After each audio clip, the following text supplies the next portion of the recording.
Welcome everybody to another episode of Bill on Bikes. As the recording of this, it is June 18th, 2026. Actually my anniversary. Happy anniversary to my beautiful wife Holly. 11 years together, well 16 years together and 11 years of marriage, so that's pretty good.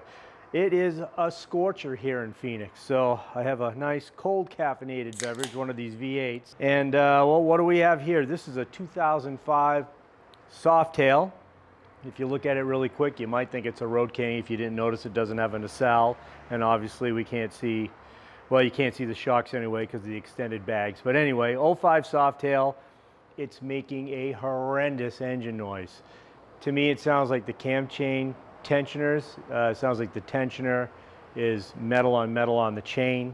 So where this is kind of a custom bike with the extended tank and the bags, and I don't know what I'm going to get into when I get under the seat and all these things. So what I'll do is just tear it down and we'll see what's going on inside, and then I will start the commentary. So in the meantime, please like, subscribe. I appreciate everybody watching. And Moses, cue the music, buddy. Let's get working.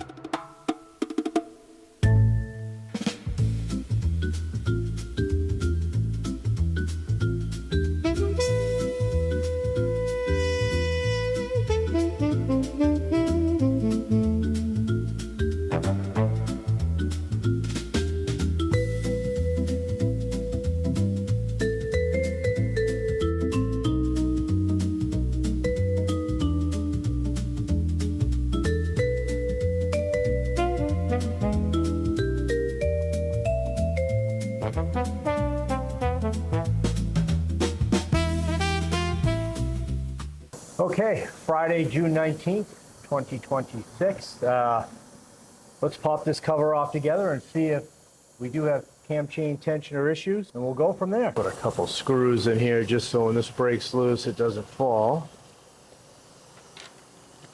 This has been on it for a while, so gonna have to get in here behind the gasket. There we go.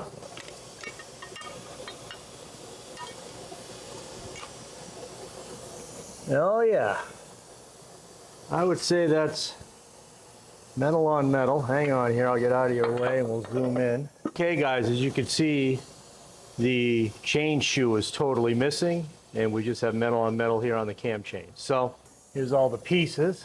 You can see the pieces of the shoe. So we know what's going on, and when I get this off, we'll see if there's any other damage. We'll check crank run out, see where we're at. And there is the compressor. We love that. We're going to want to get the oil tank drained here. And I always start with a nice clean drain pan. That way I can see if there's any debris in the oil. Usually in this situation, when the cam chain tensioners are the issue, it usually is contained to that compartment, so we don't have to pull the tank and all the lines, clean everything out. Different obviously on a Dyna or FLs with you have the oil tank under the transmission. It's actually a pan. So, but most of the time it's contained in the compartment here. Even on those models, we don't usually have a lot of issues with debris getting anywhere else. I'll tell you, it doesn't have a lot of oil in here, unless I'm assuming this has been sitting for a while, so it's probably most of it's sitting down in the crank as usual. Okay, so we'll continue to disassemble this. I'll see if there's any other damage. Then I'll have to work up an estimate, call my client, and give them the bad news, even though I told them to expect this. So if the crank is within, good tolerances, it won't be all that bad. But I would highly recommend he upgrades to the oil-fed type chain tensioners. So we'll see what he says. Anyway, I'm going to disassemble this quickly, and then I'm going to run out and watch a little bit of U.S.-Australia soccer, because that starts in about 10 minutes. So let's see how far I can get here before I go out and watch the game. The work will wait. I want to see the game. I'm not a big soccer guy, but World Cup actually is pretty cool. And, anybody that knows me, we're all about hockey and motorsports in my family. So I've actually gotten into the soccer. It's pretty good. So anyway, let's get this off quickly and we'll go from there.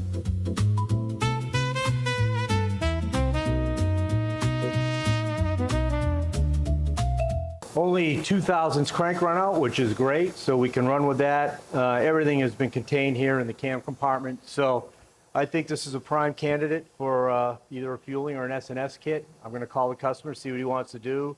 Does he want to add cams at the time, or these are stock cams? Maybe he'll want to do an upgrade. I don't know. I don't know what his budget is, so we'll find out. Also, I don't know if you noticed when I was taking this apart, and as I said in the beginning, you get on these custom bikes, I mean, the wiring's kind of hacked, mess under the seat bolt here, the screw just spins around. That's what happens. These bikes get so bastardized, as I've said in so many other videos. If you're going to have someone build a custom bike, just, man, go to somebody who's going to take their time. You're going to pay for it, but it'll come out right. When things are kind of hacked up, I don't know, makes my life as a mechanic hard. Obviously, all these covers and stuff you have to take off. You have to charge for it. Anyway, I'll give the customer a call. I'm going to go watch USA, Australia, go USA, and I'll get back to you after the game. Will you be happy or sad? All right, my customer Emmy is giving me the go-ahead. One thing I have noticed, and I mentioned to him, the plugs here looking a little oily, especially the front plug. I don't know if you guys can see that, but I noticed looks like the front exhaust seal here, the valve seal is leaking. So I'm going to pull the top end. We'll take a peek at the rings. Hopefully they're okay. I'm assuming it's just valve seals, which is kind of common. So we'll clean up the cylinders ahead and put new seals in. Also, I have a S&S 510 gear drive kit in stock. Again, this crank was only out 2000. It's a prime candidate for a gear drive setup. So pop this box open and just kind of show you what's in here. I've already put his name on it. I actually have 2 more of these on order, but you'll see. Cam plate pump comes with new tappets and all the new cams, all the bearings and everything you need. Again, the only thing I don't tend to use is the rocker gaskets that S&S supplies. They just don't hold up as well as the Harley stuff, so I always use the Harley lower rocker box gasket and the upper rocker box gasket. They're the orange gasket with the rubber coating on them. I mean, they work great. Also, we'll have to clean up the carb and new intake seals and all that, but that's all part of the process. So got quite a bit of work to do. I'm going to try to get these cylinders and heads off before I go home for the night. So I'm going to keep working. Please share this with your friends, like, subscribe. I appreciate it. And Moses, roll the music.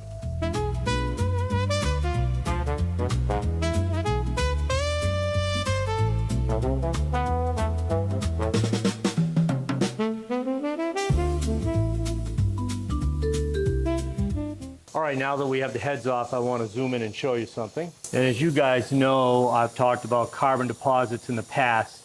If it's not really severe, you don't really have to worry about it. You can go back and look at the last video I did, and I talked about combustion chamber cleaner.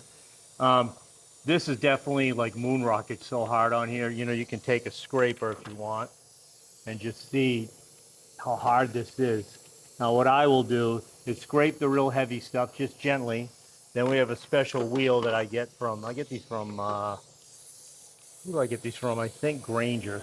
They're a 3M product. They're a special disc. I can get in here and it'll eat up this carbon, won't damage the piston at all, won't touch the aluminum. So I use that, and I'll also use my shop vac here and try to keep it as clean as possible. So I'll have this up here while I'm working around with the 3M product to get all that carbon off. It just makes it easier to do it now than later. And by the way this is caked on here, I can tell it's definitely, my exhaust seals are allowing some oil to pass. So it doesn't look like it's the rings. When I get the cylinders off, I'll be 100% sure, but looks more as a valve seal leaking issue. So let's get cleaning and we'll get the cylinders off. You can see that came out pretty good. Doesn't have to be perfect. I have my protective sleeves ready to go. And make sure there's nothing in between the cylinder here that can fall into the engine. Give this a little tappity tap. Pull this up. And some debris here, so we're gonna vacuum that real quick. Take a chance on that getting in the engine.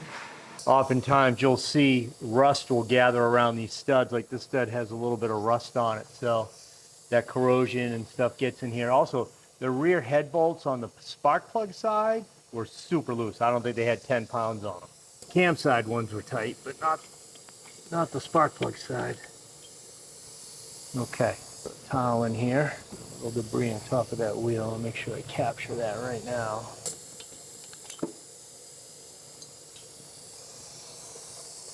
Cylinder doesn't look all that bad.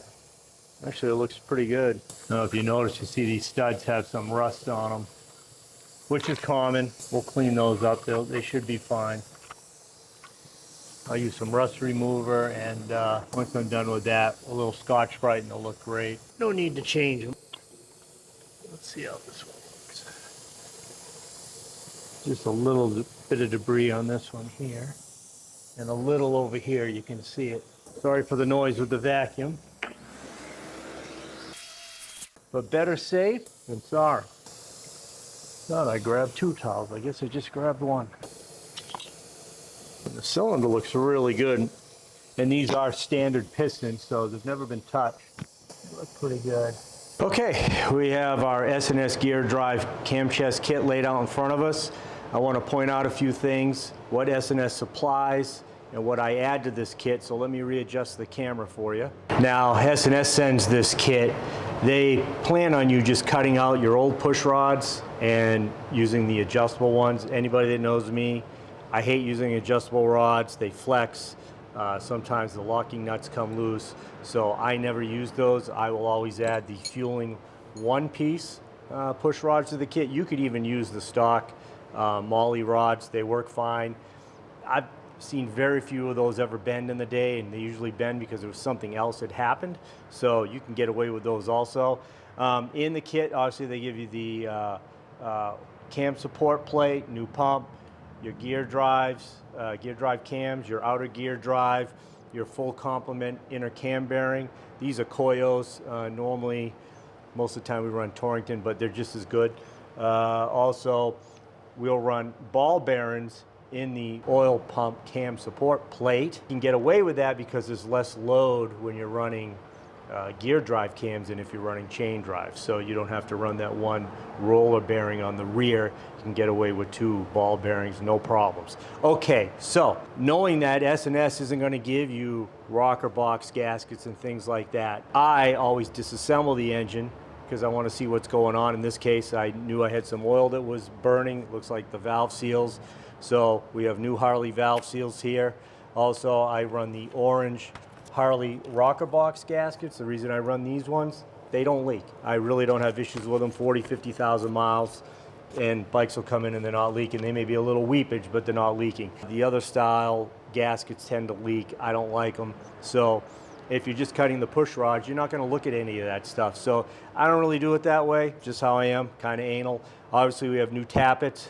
And also want to point out, when I took the stock tappets out, and this bike has some, I want to say 50,000 miles on it, they're in great shape. So we're going to do a whole separate video on tappets that's going to be coming out soon. I'm waiting to get my cutaway engine done, which is pretty close, and I'm going to be able to provide a really good video and explain a lot of things that are going on in that cam chest. Okay, so obviously we also upgrade 2 Harley stamped steel breathers. This had the second rendition, the aluminum ones, which tend to warp, and then the early plastic ones, they always warp. They were not very good. Also, these are the block-off plates because we're not going to be using oil-fed chain adjusters, so we're going to have to block those ports off. Also, in the S&S kit, they do not supply the washer that goes on the lower pinion gear. I still call it the pinion, but anyway, so you have to use the stock Harley one. You want to make sure you don't just put the bolt on there, just the flange bolt without this washer, so you got to make sure you add that. I've already gone ahead and cleaned all these parts, which is something that's very important. I disassemble the pump, check it all over, clean out all the ports, reassemble and lube it. Same with the cam support plate. So I think I'm going to get going here and start the assembly of the cam compartment. I ordered new rings for the bike. The pistons look fine, the cylinders look fine, but I'm going to re-ring it, and I won't have the rings until probably Wednesday of next week. As a recording of this, it is Saturday, I think, what, the 21st or the 20th of June. So it's going to hold me up a little bit, but I'd like to be able to deliver this bike by Friday or Saturday of next week. So I'm gonna get working. Well guys, I wanted to point something out really quickly. Maybe something you didn't know about gear drive. If we're looking at the cam cover, so front of the engine, the front engine's to the right, front wheels to the right, obviously the back's to the left. Everything's gonna be rotating clockwise. You'll notice with chain drive, everything spins in the same direction. My upper gear and obviously the drive gear on the bottom. But watch what happens with gear drive. Same thing, this is still gonna rotate clockwise, but watch this gear. Goes in the opposite direction. So that's pretty unique to gear drive, obviously. The engineers had to be pretty smart to figure out cam timing and load position and all that. What is unique about that, you can actually end up running larger cam lobes for certain applications as long as you have clearance in the case, or we actually have specialty tools that we can clearance cases because these lobes don't come as close together as they do on a normal cam. So it's actually, you know, pretty good. It's amazing what these engineers come up with, but I just thought maybe nobody's seen that before. I'm sure all the technicians know that, but as I was assembling our cam plate here and our fixture, I just figured I would you know, point that out. Anyway, and one other thing I want to point out. After 51 years, I still love what I do. I got oldies playing in the background, and I'm just working along. It's nice and quiet down here on a Saturday afternoon, and I still love what I do. And how blessed am I to be able to have a career for literally 51 years. I started in this when I was 13. Most of you know my story, weekends and nights, for basically from 1975 to 80, and then 80 on I became a full-time tech at our dealership. My father started it, I ended up owning it with my brother and my father obviously, and it's been wonderful, and I just want to thank all my customers, and you know, even Harley. I know a lot of people knock Harley all the time. I see videos constantly how people are bashing Harley, and you know what?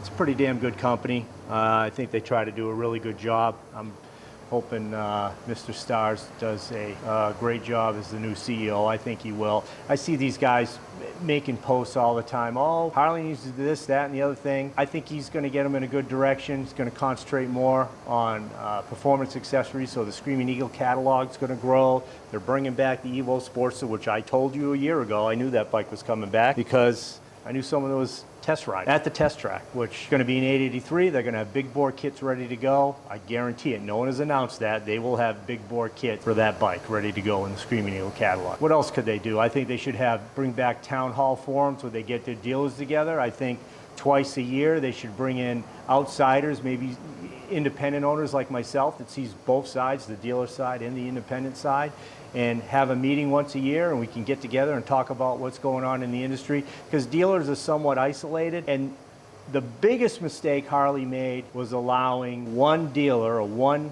person to own multiple dealers. That's a big mistake. Like, you know, a lot of people out here have to deal with that Baraka group. You know, you're basically dealing with someone that owns 40 plus dealerships.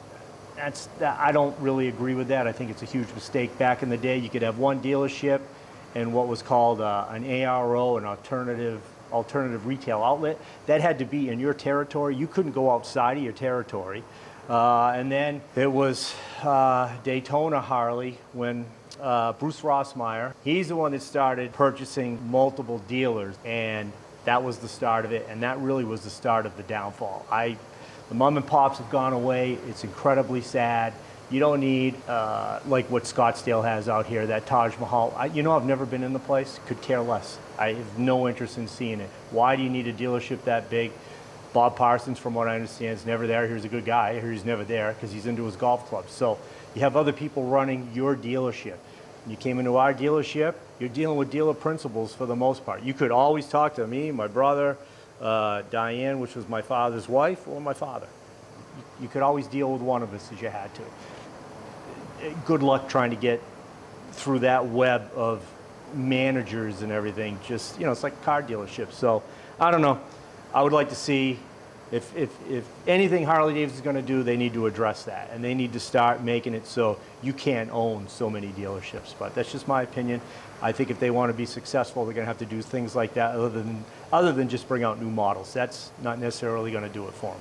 But all right, guys, I'm going back to work. Thanks again.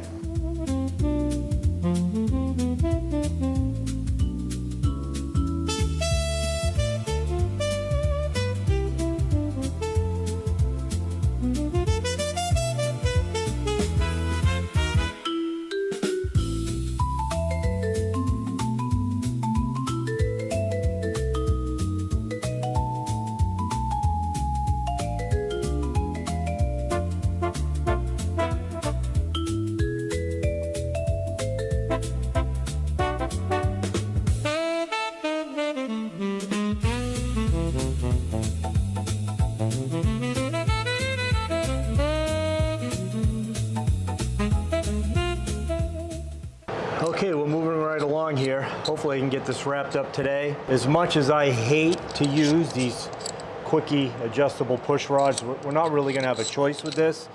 You know, I've tried to take some measurements off the stock cams compared to the S&S gear drive cams, and those base lobes are not adding up. So there's no way I'm going to be able to run the fueling one piece, which I would really love to do. And as you know from watching all my other videos, I love to run one piece push rods. But in this case, we're going to have to go with the adjustables. So we'll get these in and we turn them down. I believe it's 24 flats. I got to recheck the pitch on these threads, and we should be able to have this fired up today. So let's keep working and we'll see what happens.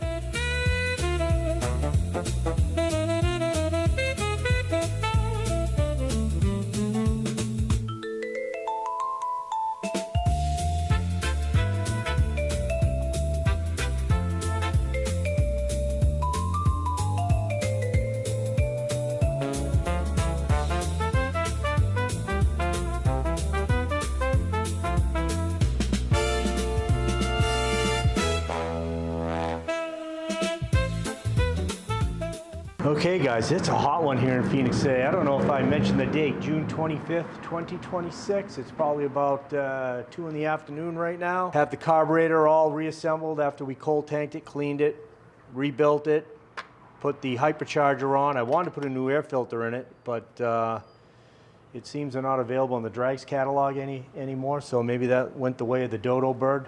I don't know. I don't even see the hypercharger in the catalog, the old book or the new book, so whatever, or the fat book. Anyway, we're going to get the top motor mount installed, plugs in it, all the covers on that side. We'll get the fuel tank on. I don't know if I want to open this can of worms or not because the seat screw is just kind of hanging in there, and I look up underneath and I don't see any provision in the stock fender. Obviously this is a cover over the stock fender. Kind of a crappy way of doing things, but that was popular at a certain time. So I'm not sure what I'm going to do with that. Anyway, we'll get the exhaust on it, and hopefully we'll get this fired up tonight. So stick around and we'll find out. All right, well, Friday, June 26th, we're ready to fire this up.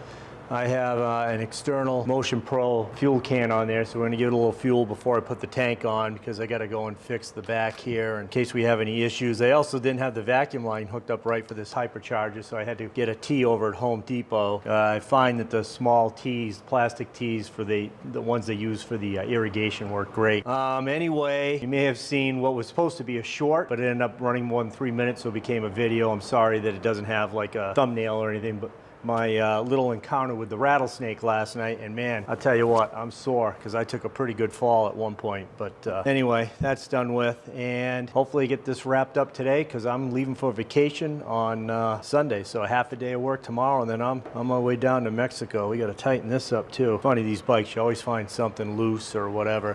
So let's just try to start it up. It's going to be a little loud, obviously, with the tappets. They got to totally pump up, so hopefully it'll start up. We won't have any issues. I've gone and pre-prime the oil pump, and we only have a quarter oil in here, so we'll fill that after we run it. So let's see what happens. Hopefully she fires up. Fuel on, and let's give her a test out.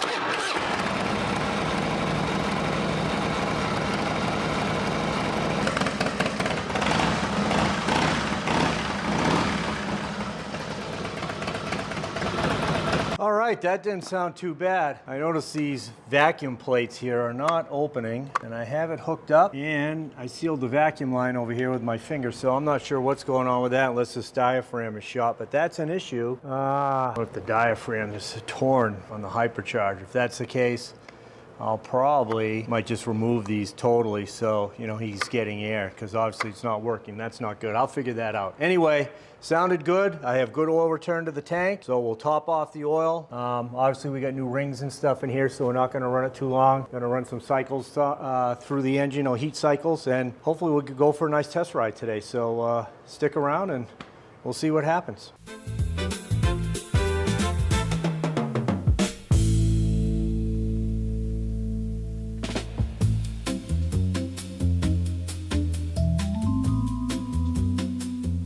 Okay, well, our 2005 Softail is ready to roll. I have my Foresight helmet over there charged up, camera's on, so let's take it for a test ride.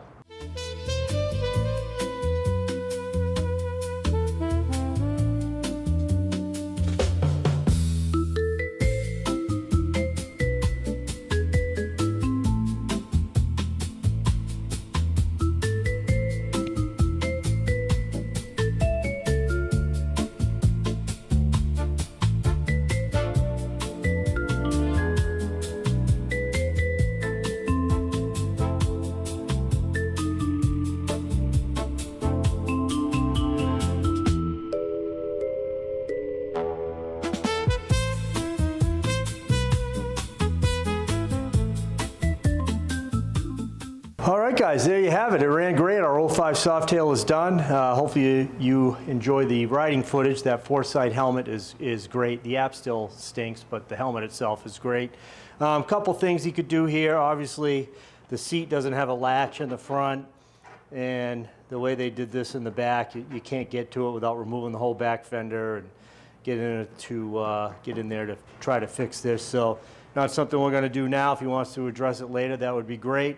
And had to remove the air plates here, because this would normally move with a vacuum, but it's not working, and I don't have the parts for this. I don't even have a part number. I'm gonna have to look in to see if Hypercharger is even making a kit. They may be, I'm not sure. Other than that though, it really runs great. This S&S gear drive kit is really nice, especially it's more of a highway cam, but anyway, please like, subscribe. I appreciate everybody watching.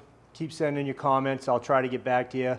First 2 or 3 days after that, it's usually tough for me. So another commitment met. I said I would have this done before I left for vacation, so we're done. And half a day of work tomorrow, and I am off for a nice, long, well-deserved vacation. So thanks for watching, and I'll see you guys next time on the next episode of Bill on Bikes.